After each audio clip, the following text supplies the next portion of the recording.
नमस्कार, आप सभी का स्वागत आज के सत्र में। आज है दिनांक 8 मई 2023 और हम आ गए हैं पुनः द हिंदू एनालिसिस लेकर के आप सभी के लिए। तो सत्र में बिल्कुल बने रहिए और टॉपिक्स को देखिए कि टॉपिक्स आपके लिए क्या क्या हैं आज। और एक चीज़ और आप सभी जानते ही हैं, अगर आप किसी भी परीक्षा की तैयारी करते हैं, कंपटीशन की तैयारी करते हैं, चाहे वनडे वाला एग्जाम हो या फिर यूपीएससी वाला एग्जाम हो, ठीक है, आपकी इंग्लिश तो अच्छी होनी ही चाहिए। और करंट अफेयर्स, वर्तमान में हो रहे घटनाक्रम, सभी पर आपकी अच्छी पकड़ होनी चाहिए। तो द हिंदू एनालिसिस जो है ना, वो कई सारी चीज़ों को मजबूत करता है। आपकी आपकी वर्तमान घटनाओं पर पकड़ है उसको भी मजबूत करता है, आपके विचार को बढ़ाता है, आपकी जो एनालिसिस करने की क्षमता है उसको मजबूत करता है, आपकी इंग्लिश को भी मजबूत करता है। ठीक है, तो आपको एक तरह से ओवरऑल एक अच्छा डेवलपमेंट आपके आपके अंतर्मन में होता है। ठीक है, द हिंदू एडिटोरियल को समझ करके। तो बिल्कुल सत्र के लास्ट तक बने रहिए और एंजॉय कीजिए सेशन को। ठीक है, पहला टॉपिक देखो, मोर देन अ स्टोरी। हम इसे पढ़ेंगे। ये केरला फिल्म को लेकर है, उससे संबंधित चर्चा है। हमें लगता है कि प्रायः आप सभी ने ये फिल्म देखी ली होगी। ठीक है, और कैसी फिल्म लगी और इससे आप इससे कहाँ तक सहमत हैं, अपनी प्रतिक्रिया हमें अवश्य बताएं। ठीक है, कमेंट सेक्शन में। दूसरी बात, with covid over applying the lessons learn. अब देखो, कोविड-19 को एक तरह से WHO, वर्ल्ड हेल्थ ऑर्गेनाइजेशन जो है, विश्व स्वास्थ्य संगठन जो है, उसने बताया कि एंडेमिक हो गया है, लगभग खत्म सा हो गया है, अब उसकी उतनी चिंता नहीं है। ठीक है, ये कंसर्न वाली श्रेणी में नहीं है, उसको कोविड-19 को चिंता वाली श्रेणी में से हटा दिया है WHO ने। तो उसमें कहा गया है कि हम देखेंगे कि हमने क्या क्या सबक सीखे इससे। ठीक है, कोविड-19 से, उसको लेकर चर्चा है। ये दो टॉपिक हमारे हो गए। तीसरा टॉपिक देखो क्या है, न्यू किंग न्यू थिंग्स। अभी देखो, किंग चार्ल्स की ताजपोशी हुई है। ठीक है, चार्ल्स 3 जो हैं उनकी क्या हुई है, ताजपोशी हुई है। तो ये एक तरह से नाम मात्र प्रतिनिधि हैं, ठीक है, कुछ देशों के। तो उसको लेकर चर्चा इस टॉपिक में है। चौथा है a position paper, climate change, China change image and what it means. ठीक है, जो चाइना का जो इमेज है, चीन की जो छवि है और इसके तात्पर्य क्या है। देखो, वर्तमान में ना चीन काफ़ी तेज़ी से आगे बढ़ रहा है। ठीक है, तो उसको लेकर चर्चा की गई है, इसको भी हम देखेंगे। तो अब क्या करते हैं, पहले टॉपिक को मूव करते हैं, पहले टॉपिक को देखते हैं। ठीक है, मोर देन द स्टोरी। अब देखो क्या है, इसमें क्या बातें की गई हैं, और आप सब में से अधिकतर को पता ही होगा कि द केरला जो फिल्म स्टोरी जो है, ठीक है, उस पर बैन लगा दिया गया है बंगाल में। ठीक है, तो more than a story, false narratives and propaganda should be countered but not through a ban. देखो, फॉल्स नैरेटिव जो है, एक तरह से गलत विचार जो है, गलत जो एक तरह से उदाहरण है, ठीक है, गलत कहानी है, ठीक, उसको एक तरह से क्या करना चाहिए, उसका पर्दाभास और प्रोपोगंडा जो है, प्रचार जो है, गलत प्रचार हो गया, नैरेटिव हो गया, उसका ना एक तरह से क्या पर्दाफाश किया जाना चाहिए, उसको सामने रखा जाना चाहिए, काउंटर, उसका एक तरह से जवाब उसे दिया जाना चाहिए। नॉट थ्रू बैन, उसे बैन नहीं, उससे पर प्रतिबंध नहीं लगाया जाना चाहिए। ठीक है, इसका तगड़ा जवाब दिया जाना चाहिए जो फॉल्स नैरेटिव बनाए जाते हैं। ठीक है, उसका विरोध उस प्रकार से किया जाना चाहिए। ठीक है, अब देखो आगे डिटेल में बताया गया है। The demand for a ban on the Kerala story. The Kerala story film जो है, अभी चर्चा की हमने, उसको उस पर बैन को लेकर जो डिमांड चल रही है, ठीक है, जो मांग चल रही है लोगों की, डिमांड जो है, ठीक है, जो कहा जा रहा है कि फिल्म किस पर बेस्ड है, कुछ महिलाओं ने जो इस्लामिक स्टेट को ज्वाइन किया था, है ना, joining the Islamic State is ill concept. It is to the credit of Supreme Court and High Courts of Kerala and Madras that they did not yield to the claim for proscribing the movie. अब देखो, एक तरह से petition डाली गई या कुछ भी हुआ, तो कहने का मतलब है कि अगर आपको एक मूवी पसंद नहीं है या आप उसके विचारों से आप सहमत नहीं हैं, तो डायरेक्ट अगर आप बैन लगा देते हैं ना, उससे कुछ हासिल होने वाला नहीं है। कहने का तात्पर्य यहाँ पे है, आप हाई कोर्ट चले जाओ या सुप्रीम कोर्ट चले जाओ, ठीक है, या आप किसी प्रकार से आप देखो उसे, कहने का तात्पर्य यहाँ पर यह है कि अगर आप सहमत नहीं हैं तो आप क्या करें, उसको आप उसे एक तरह से उसका काउंटर करें। भले ही आप इसे एक तरह से क्या करें, आप इसे पब्लिसिटी दे रहे हैं, इट गार्नर्ड एडवर्स पब्लिसिटी। अगर आप इसको बैन लगाने की बात करोगे तो इसे क्या मिलेगा, एक तरह से पब्लिसिटी मिलेगी मूवी को। ठीक है, because of a teaser that made an exaggerated claim that 32,000 girl have gone missing in Kerala presumably to join the terrorist group. अब देखो, फिल्म को एक तरह से पब्लिसिटी एक तो विरोध से मिलती है, दूसरी बात टीजर जो फिल्म का रिलीज हुआ था जिसमें बताया, ऐसा कमेंट किया गया, ऐसे दावे किए गए कि 32,000 लड़कियां जो हैं वो केरल से मिस हुई है ना, केरल से गायब हुई। उसने, और जो गायब हुई उन्होंने टेररिस्ट जो ग्रुप ज्वाइन कर लिया, आतंकवादी समूह ज्वाइन कर लिया। हालांकि film makers have agreed to withdraw the teaser and carry a disclaimer that film's content is fictional. हालांकि देखो, जो फिल्म निर्माता है वो टीजर को वापस ले लिया, ठीक है, और एक तरह से डिस्क्लेमर जारी किया कि ये क्या है, काल्पनिक है। क्या है ये? इंस्पायर्ड है। क्या है? इंस्पायर्ड है, लेकिन काल्पनिक है। The film's more notable feature is that it has been denounced as undisguised propaganda. ठीक है, फिल्म का एक तरह से और नोटेबल आप फीचर देखें, ठीक है, उल्लेखनीय विशेषता अगर फिल्म की आप देखें तो सबसे बड़ी बात यहाँ पर ये हो जाती है कि इसे एक तरह से निरूपित किया गया है, ठीक है, एक प्रोपोगेंडा फैलाने के लिए, एक विचार फैलाने के लिए तैयार किया गया है। This seeking the ban accuse its market of trying to stoke communal passions and the projecting of a fake narrative against Muslims. ठीक है, इस पर ये भी और आरोप लग रहे हैं, ठीक है, बैन लगाने को लेकर के कि ये मुस्लिम के खिलाफ एक तरह से फेक नैरेटिव, गलत विचार फैलाए जा रहे हैं। However, even if that is true, हालांकि अगर ये सत्य है, भले ही ये सत्य है, any ban on the film will be counter productive. Film पर मान लो कोई आप बैन लगाओगे तो काउंटर प्रोडक्टिव होगा। क्या होगा? प्रति उत्पादक नहीं होगा, वो सही रिजल्ट नहीं देता है। ठीक है, बैन लगाना सही उपाय नहीं है। Bans can be ever Bans can be over, kindly wait, let me have new slide, overturned by courts। अब बैन को तो भाई कोर्ट्स हटा सकती है ना, न्यायालय द्वारा बैन हटाए जा सकते हैं। And they tend to evoke curiosity about the film and often end up making more people form opinions on its content। अब मैंने ऐसे अभी बताया आपको कि बैन लगाओगे तो आप एक तरह से पब्लिसिटी फिल्म को दे रहे हो, तो आपको पब्लिसिटी तो देनी नहीं फिल्म को, आपको इसकी जो फेक नैरेटिव है, आपको लगता है कि इसमें कोई तथ्यात्मक की त्रुटि है, आप उसका क्या करो, एक तरह से आप उसके बारे में अपने विचार रखो, एक ओपिनियन रखो। अगर आप विरोध करोगे, ठीक है, तो कोर्ट दखल देगी, कोर्ट में मामला जाएगा तो, ठीक है। दूसरी बात कि लोगों के मन में क्या होगी, ये होगी क्यूरियोसिटी, उत्सुकता होगी, ठीक है, फिल्म को लेकर के, और वो जाएंगे देखने के लिए, अपने विचार बनाने के लिए लोग जाएंगे ना भाई। लोग कहेंगे सरकार बैन क्यों लगा रही है, हम भी तो जाने क्या है फिल्म में, तो देखने जरूर जाएंगे। तो आप एक तरह से प्रचार ही इसे दे रहे हो, ठीक है। In fact it enhances the propaganda value and furthers the ulterior motive if any. कहने का तात्पर्य कि देखो परिणाम स्वरूप क्या होता है, इन इफेक्ट मतलब परिणाम स्वरूप जो है, ठीक है, तो बिल्कुल साफ बात है कि जो प्रोपोगेंडा वैल्यू है उसको बढ़ाता है, ठीक है, और कोई उद्देश्य हो, ऐसा कुछ नैरेटिव हो, उसको ये मजबूती देता है, आगे बढ़ाता है, ठीक है, अगर कोई है तो। It is now legally settled that once a film has certified by the statutory authority there is really no case to ban one. अब देखो एक बात और है कि मान लो अगर कोई किसी फिल्म को, जो वैधानिक निकाय है, वैधानिक प्राधिकरण है, अगर वो मंजूरी दे देती है तो ऐसा कोई मामला नहीं बनता है जो इसको बैन किया जाए।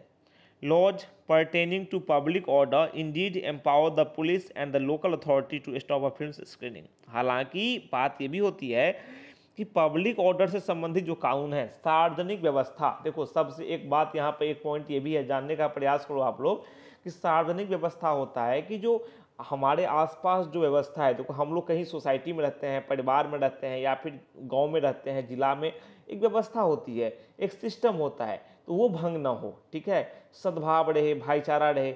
अगर पब्लिक ऑर्डर को, अगर सार्वजनिक व्यवस्था को, भाईचारे को, सद्भाव को नुकसान पहुंचता है, ठीक है, उससे संबंधित जो कानून है, सार्वजनिक व्यवस्था से संबंधित जो कानून है, Indeed empower the police, definitely, बिल्कुल, वास्तव में, इंडीड मतलब वास्तव में, पुलिस को अधिकार देते हैं, एम्पावर करते हैं, और लोकल अथॉरिटीज और जो स्थानीय प्राधिकरण है उसे भी अधिकार देते हैं to stop a film screening, कि एक फिल्म के स्क्रीनिंग को रोका जाए। मान लो किसी फिल्म की स्क्रीनिंग से अगर कहीं कोई सद्भाव भंग होता है, ऐसा कुछ होता है, तो पुलिस या लोकल अथॉरिटी जो है उसके पास अधिकार है, वो उसे रोक सकता है। But it will be previous to do so every time a group demands a ban. It will be perilous to do so every time a group demands a ban. अब देखो एक तरह से मान लो ऐसा कुछ होता है, ठीक है, तो हर बार जब कोई समूह प्रतिबंध की मांग करता है, ठीक है, अगर हर बार ना every time a group demands a ban, तो ये क्या होगा, खतरनाक होगा, इट विल बी पेरिलस, ये सही मैसेज नहीं जाएगा किसी भी हाल में। ठीक, चलो reports from Tamil Nadu and Kerala, अगर तमिलनाडु और केरल के रिपोर्ट की हम बात करें तो सजेस्ट दैट, ये सजेस्ट करते हैं, सुझाव देते हैं, इससे सुझाव मिलता है that threat of protest have resulted in multiplex and some cinema owners choosing not to screen the film, कि अगर मान लो कि जो है कि जो थ्रेट ऑफ प्रोटेस्ट जो है, मतलब एक तरह से प्रदर्शन की धमकी जो है, ऐसा कुछ जो है, उससे क्या हुआ है, कुछ मल्टीप्लेक्स में और सिनेमा मालिकों ने, जो सिनेमा थिएटर के जो मालिक हैं, उन्होंने डिसाइड किया है कि अगर विरोध प्रदर्शन की संभावना बनती है, धमकी बनती है, जोखिम बनती है, तो वो इस फिल्म को स्क्रीन नहीं करेंगे, उनके यहाँ यह फिल्म दिखाई नहीं जाएगी। It is normally the local authorities who have a duty to provide adequate security. अब लोकल अथॉरिटी जो है, जो स्थानीय प्राधिकरण है, चाहे पुलिस हो या फिर स्थानीय व्यवस्था हो, उसकी जिम्मेदारी बनती है कि वो पूरी पर्याप्त सुरक्षा मुहैया कराए, as ruled by Supreme Court, जैसा कि सुप्रीम कोर्ट द्वारा निर्णय दिया गया है। However rather than the law, कानून से परे बात करें, it is prudent assessment of the ground situation that helps them make a decision. सबसे बड़ी बात होती है कि ग्राउंड सिचुएशन का एनालिसिस किया जाए, आकलन किया जाए बुद्धिमानी से, जिससे कि निर्णय लेने में सहायता मिलेगी। What is also condemnable is the attempt to make political and electoral capital out of the Kerala story। दूसरी बात ये भी है, एक निंदनीय बात ये है कि इसे एक तरह से अटेम्प्ट, ऐसा भी प्रयास किया गया है कि जो केरला स्टोरी है, ठीक है, तो उसको राजनीतिक या चुनावी माहौल में भी उसका एक तरह से यूज किया गया है, ठीक है, राजनीतिक और चुनावी एक मुद्दा बनाने का, उसे बीच में लाने का प्रयास किया गया है एक तरह से केरला स्टोरी मूवी को, तो वो भी निंदनीय कार्य है, ये नहीं होना चाहिए। Prime Minister himself has alleged that only those who support terrorism will criticise such a movie. यहाँ तक कि प्रधानमंत्री जी ने भी एक तरह से उन्होंने कहा है कि केवल वो जो सपोर्ट करते हैं आतंकवाद को, वही इस मूवी की आलोचना करेंगे। It does not behave high, let me have new slide, high constitutional functionaries to communalize the debate over the film. Protest against an allegedly false narrative about a state or a community will not amount to backing terrorism। अब देखो यहाँ पे आतंकवाद की बात हुई है, आतंकवाद को सपोर्ट करने की बात हुई है, बैकिंग टेररिज्म की बात हुई है, ठीक है। तो आप इस प्रकार से ये देखिए कि फिल्म में इस बात को लेकर बताया गया है, इस डर को दिखाया गया है, ठीक है, इस बात को लेकर। यहाँ पे सबसे बड़ी बात आप देखिए कि फिल्म पर आप बहस को देखें ना, तो उस डिबेट को सांप्रदायिक बना दिया गया है, ठीक है, और ऐसा नहीं होना चाहिए किसी के द्वारा भी। दूसरी बात, किसी राज्य या समुदाय के बारे में झूठे विरोध या तर्क नहीं दिया जाना चाहिए। और दूसरी बात कि फिल्म में जिन बातों को लेकर, ठीक है, जिस डर को दिखाया गया है फिल्म में, ठीक है, the fear that the film purportedly grapples with, एक डर जो दिखाया गया है कि young people may be targeted for radicalisation, कि जो युवा लोग हैं उन्हें रेडिकलाइजेशन, ठीक है, मतलब उसे चरमपंथी तत्वों की ओर धकेला जा सकता है, उन्हें कट्टर बनाया जा सकता है। रेडिकलाइजेशन कट्टर है ना, कट्टर उन्हें बनाया जा सकता है युवाओं को, ऐसा फिल्म में दिखाया गया है। should be addressed by isolating extremist elements and fostering better understanding among communities। इस डर को दिखाया गया है, डर जायज भी है। तो ये डर कैसे दूर होगा? ये डर दूर होगा जो एक्सट्रीमिस्ट हैं, एलिमेंट्स हैं, जो अतिवादी हैं, जो चरमपंथी तत्व हैं हर एक समुदाय में, है ना, किसी समुदाय में, किसी विशेष समुदाय में, तो उन्हें अलग किया जाए, आइसोलेट किया जाए, ठीक है, और उस समुदाय के बीच एक बेहतर समझ को जन्म दिया जाए, बेहतर सद्भाव की भावना स्थापित की जाए। The मिसचिफ wrought by a false projection of reality is best undone through exposing the falsehood and the underlying motive and not through hasty bans। ठीक है, यहाँ पर बात वही है कि वास्तविकता जो है वो सामने आनी चाहिए, ठीक है, हालांकि कुछ ऐसा ना हो कि ज़्यादा ही कुछ दावे कर दिए जाए। और दूसरी बात कि अगर विचार से असहमति है, फिल्म को लेकर कोई समस्या है, तो हैस्टी बैन्स की जल्दबाजी में शीघ्रता में आप बैन लगा दो, ये सही समाधान नहीं है। ठीक है, आपको पॉइंट आउट करना है कि क्या विसंगति है, क्या है उसका काउंटर, आप काउंटर करें, ना कि बैन लगाएं। ऐसा कोई ये समुचित समाधान नहीं है। ठीक है, चलो आशा है कि आपको इस समझ में आया होगा और कुछ जो महत्वपूर्ण वर्ड्स हैं आपने नोट भी किए होंगे। With covid over applying the lessons learn, देखो कोविड-19 खत्म हो गया, अब लेसन्स क्या आपके लिए मिले, तो आप यहाँ पर ये देखो कि कोविड-19 चला गया। ठीक है, आप स्क्रीन पर देख सकते हैं अप्रोक्सीमेटली 1192 डेज, 1192 दिन है ना, 1192 दिन हो गए जनवरी 30, 2020 से। ठीक है, व्हेन कोविड-19 was announced as a public health emergency, कहने का मतलब कि जनवरी 30, 2020 को कोविड-19 को पब्लिक हेल्थ इमरजेंसी घोषित किया गया था। ठीक है, ऑफ इंटरनेशनल कंसर्न, अंतर्राष्ट्रीय चिंता का सार्वजनिक स्वास्थ्य आपातकाल घोषित किया गया था कोविड-19 को। तिथि थी 30 जनवरी 2020। उसके लगभग 1200 दिन बीत चुके हैं, 1192 दिन मतलब 1200, चलो 1200 दिन बीत चुके हैं लगभग। ठीक है, और ये घोषित किसने किया था, वर्ल्ड हेल्थ ऑर्गेनाइजेशन ने।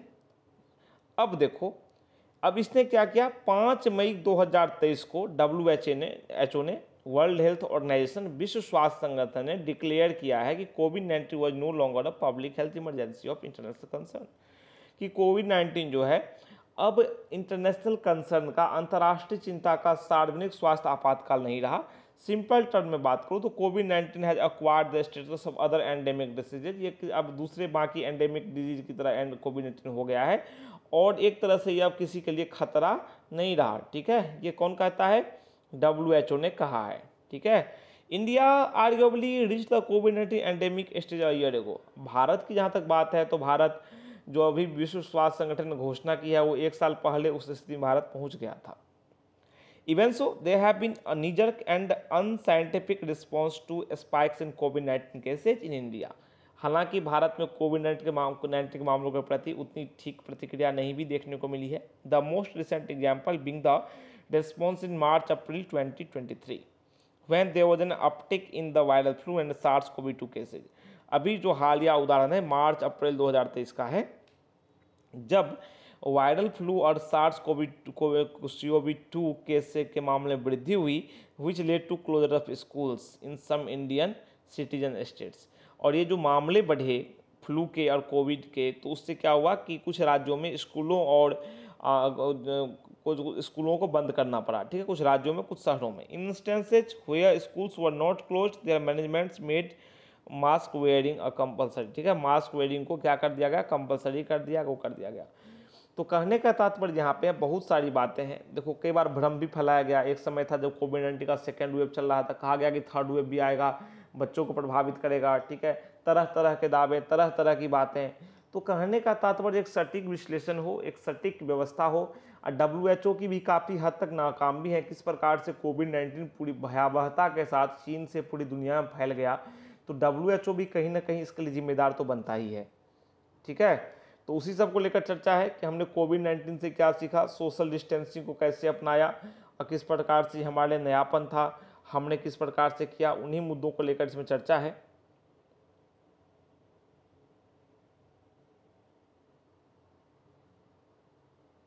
ठीक है, चलो नेक्स्ट देखो, opposition paper China's image and what it means. चीन की जो स्थिति है उसको लेकर चर्चा है कि भाई चीन किस प्रकार से मामलों को डील कर रहा है, किस प्रकार से अपनी छवि को निखार रहा है, उस सब को लेकर चर्चा की गई है। और इसके निहितार्थ क्या है भारत के लिए और विश्व के लिए, है ना। एक तरह चुनौती, चीन का मतलब च से चीन और च से चुनौती बनता जा रहा है दुनिया के सामने। ठीक है, तो उसी को लेकर यहाँ पे चर्चा की गई है, डिस्कस किया गया उन्हीं बिंदुओं को आज के टॉपिक में। ठीक है, तो हम चीन को देख रहे हैं आज के टॉपिक में। देखो, अप्रैल 2023 में अफगानिस्तान के पड़ोसी देशों के विदेश मंत्रियों ने समरकंद उज्बेकिस्तान में मुलाकात की, बैठक इनकी हुई। ठीक है, आपस में, जिसमें चीन के विदेश मंत्री की भी मौजूदगी थी, वो भी उपस्थित थे।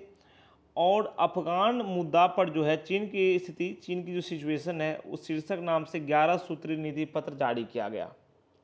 ठीक है। अब देखो यहाँ पर यह पत्र जो है ये रिलेटेड है, इसमें अफगानिस्तान के प्रति जो चीन का पॉलिसी है और तालिबान के साथ बातचीत में जो इसकी जो प्रायोरिटीज हैं उसको दिखाता है। चीन के नीति विकल्प की बात करें तो चीन अफगानिस्तान की स्वतंत्रता जो है, फ्रीडम जो है, जो संप्रभुता है, सॉवरेनिटी है, अखंडता है, अफगान लोगों की जो हित हैं उस सब को लेकर बात करता नज़र आता है। ठीक है। और चीन ने एक तरह से इसमें पश्चिम की जो वेस्ट की जो नीतियां हैं, ठीक है, पॉलिसी जो है उसकी आलोचना की है।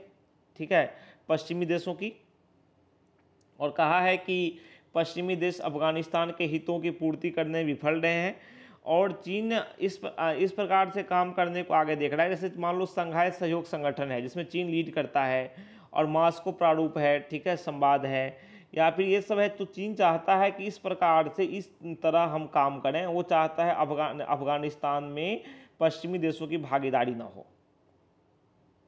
चीन अपना मॉडल बनना चाहता है और अपने हितों को आगे रखना चाहता है। ठीक है, आप सभी तो जानते हैं चीन किस प्रकार से कर जाल वाली नीति अपनाता है। ठीक है, तो एक तरह से कहने का मतलब कि चीन जिस प्रकार से काम कर रहा है, चीन ने जो नीति पत्र जारी किया है वो अफगानिस्तान की सीमा की बात करूँ ना तो चीन के झिंजियांग क्षेत्र से लगती है और जो वहाँ पे उइगर मुस्लिमों की बड़ी आबादी है। इस प्रकार देखो कि अफगानिस्तान में स्टेबिलिटी होगा और सिक्योरिटी होगा तो चीन बिल्कुल शांत रहेगा। चीन पर भी आरोप लगते रहे हैं ना मुस्लिमों के उत्पीड़न को लेकर के। खासकर अफगानिस्तान की बात करूँ अगर रिसोर्सेज के हिसाब से तो अफगानिस्तान में रिसोर्स काफ़ी ज़्यादा है। चीन को न्यू हाइट्स मिलेगा इससे, अगर चीन वहाँ पे इन्वेस्ट करता है, आगे आता है तो। अफगानिस्तान में लिथियम है, तांबा और भी रेयर जो एलिमेंट्स हैं वो सब मिलते हैं। ठीक है, और चीन ने काफ़ी इन्वेस्टमेंट किया है वहाँ पर जो माइनिंग प्रोजेक्ट्स में। अफगानिस्तान जो है चीन एंड बेल्ट रोड इनिशिएटिव में भी महत्वपूर्ण भूमिका निभा सकता है। ठीक है, तो चीन हर एक प्रकार से देख रहा है और चीन देख रहा है कि भाई अपनी छवि बढ़ाएं। ठीक है, अगल बगल में अपनी मजबूत निवेश करें, अगल बगल के जो देश हैं उन्हें अपने आप पर निर्भर बनाएं और एक तरह से अपनी छवि दुनिया में सुधारें और अपना प्रभाव बढ़ाएं।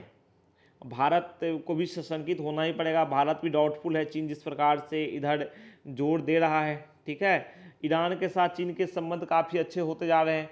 भारत के लिए भी एक समस्या वाली बात हो जाती है क्योंकि भारत के ईरान के साथ काफ़ी अच्छे संबंध है और चीन कभी नहीं चाहेगा कि ईरान के साथ भारत का अच्छा संबंध रहे क्योंकि चीन और भारत जो है उनकी कभी बनती नहीं। और चीन भारत को हमेशा से जो चीन की पॉलिसी रही है भारत को परेशान करने वाली रही है। हालांकि भारत ने काफ़ी अच्छे से जवाब दिया है चीन को।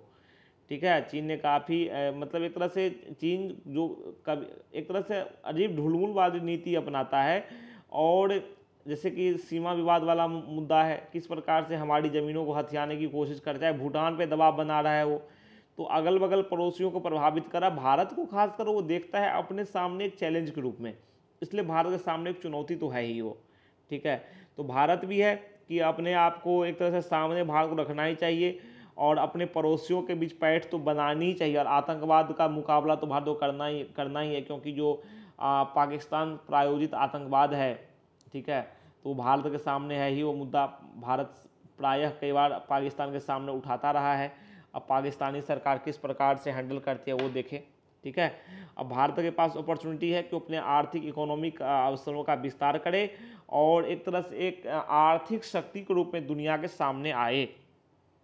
ठीक है, तो चीन जो भी करता है उस पर हमारी नज़र बिल्कुल बनी रहनी चाहिए, है ना, हमारे लिए भी ज़रूरी है और ख़ासकर इंडियन गवर्नमेंट तो नज़र रखती है क्योंकि ये खास भारत के हित की बात है।